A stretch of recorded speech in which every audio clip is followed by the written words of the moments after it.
Hi everyone, welcome back again to another episode of Sheep in the Mids. Today is July 3, 2022, and let's get on with Bitcoin technical analysis right now. Last week, I mentioned that I wanted a rally for the month end and quarter end closing. Unfortunately, we did not see that materialize as prices have been capped around 21,500 area for the entire week. And now as we are preparing for the new week ahead, I would expect this resistance to remain as the valid point. Whether do we switch to a more bullish structure or do we still remain cap it as a bearish structure from there. So the prior week open will be my key area to remain bearish, and if we break above it, then that's something to ponder upon, whether we can test 29,000, 32,000, since this is pretty much a vacuum space. So there's no support. Well, there's no support if it comes back down, and as well as there's no resistance if it goes up.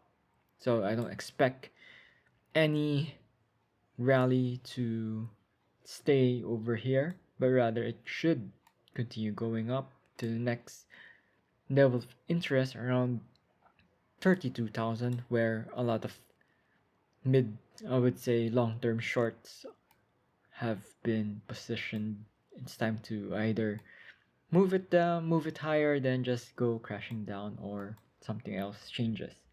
But that's too much in the future. Right now, we should just concentrate on the prior week high of around 21,500. That should cap anything that is going to bounce if we are to remain bearish. What are now the downside targets for Bitcoin? And one of the things that I've been mentioning in the past is maybe around 12,000 to 9,000 would be a good level to see some support, as prices have been there for a long while in terms of consolidation and resistance for the past years before this run up to around 60,000 plus. And but however, I am also closely looking at a specific value here around 15,500 area, and it is also my channel or broadening wedge support. It has touched once, twice, three times, then perhaps another one. That would be around 15,500, and if there is some value area here that have been created, perhaps that would create a bounce. Since everyone's now been calling for Bitcoin going to,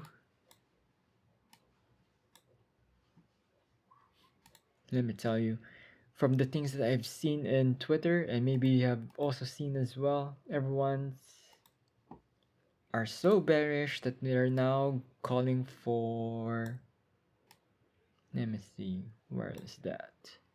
Everyone's now calling for, yeah, there, right there.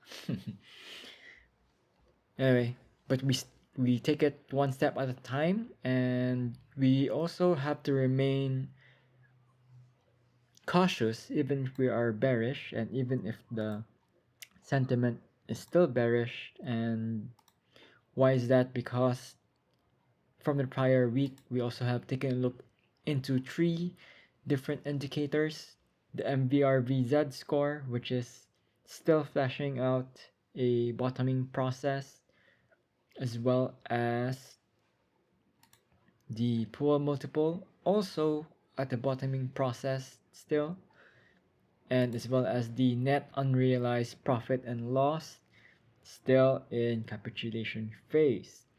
Will it remember, being in this bottoming phase does not mean buy. Alright, it means prepare and assess whether their narratives or talking points have been changing, then perhaps then you can further look into it, and also do other research as well on your own and make your own decisions on these three indicators that I am looking at. So it's always been a process, never an outright pump. It's always been a process. You can look at it here at 2012. Not instant. It's not an instant bounce back. It's always been a process. Even in around 2015, it's always look. It took several months just to consolidate from there. Even in 2019, it also took several months as well. And now, even at even at the March 2020, it's still that's the it still took several days, and now we are at 2022, and definitely it will not be instant. It will take several days, weeks, or even months. The same as well looking at the other indicators. All right, next up, what I'm looking at is the S&P 500.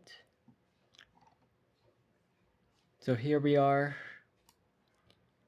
from my fancy drawing for the past few episodes, that we are still on track here to create this falling wedge, and the key is still remaining at 3980. Prior week we almost hit it, but we pulled back afterwards.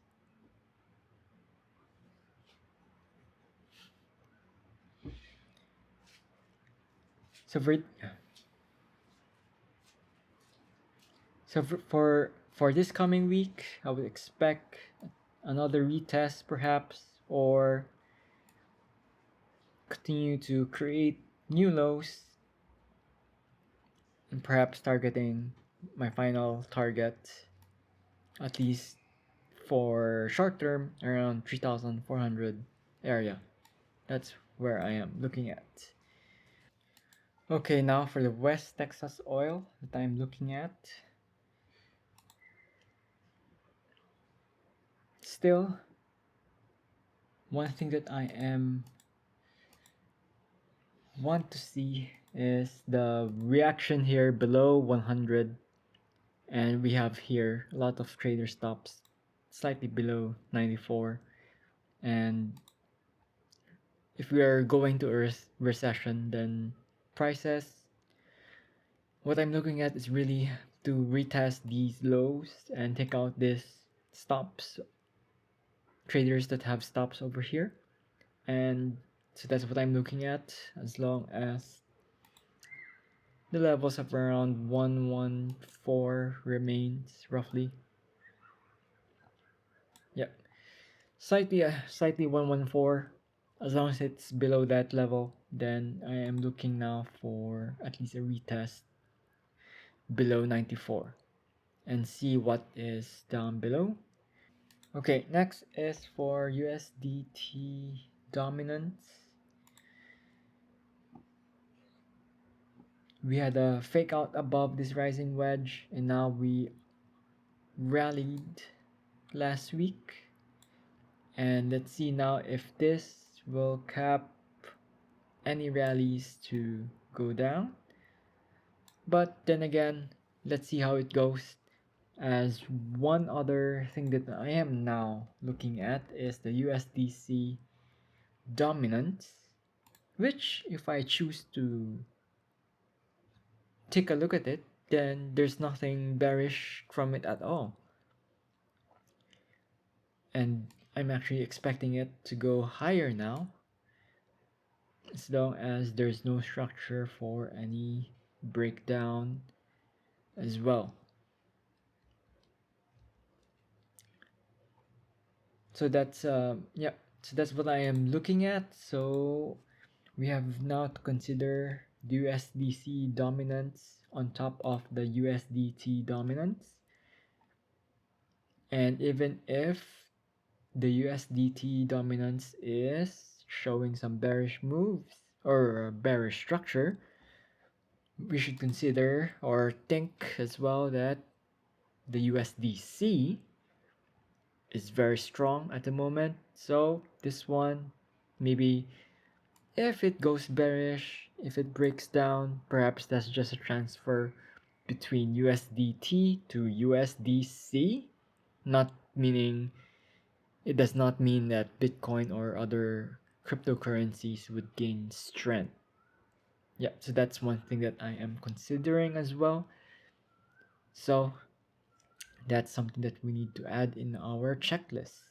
So in summary, for this coming July 3, we're now expecting rallies to cap at 21.5k and sell bias to 15.5k around that level for Bitcoin. I'm not gonna put in any headlines here. Sentiment is still fearful, fear and greed. Everyone's in fear still. And for notes, so we have to watch out 21.5k caps any rallies. So we need to execute short below that, targeting 15.5k. So last week, go with the strong, prepare to short the week in case things go sour, and we did not see the window dressing occur. Headlines, I'm not checking, don't be biased in it. Everything definitely is sour at the moment, so hence going to leave it at that and not, and let's just stick to technical analysis. Thank you for watching and take care. See you. Bye bye.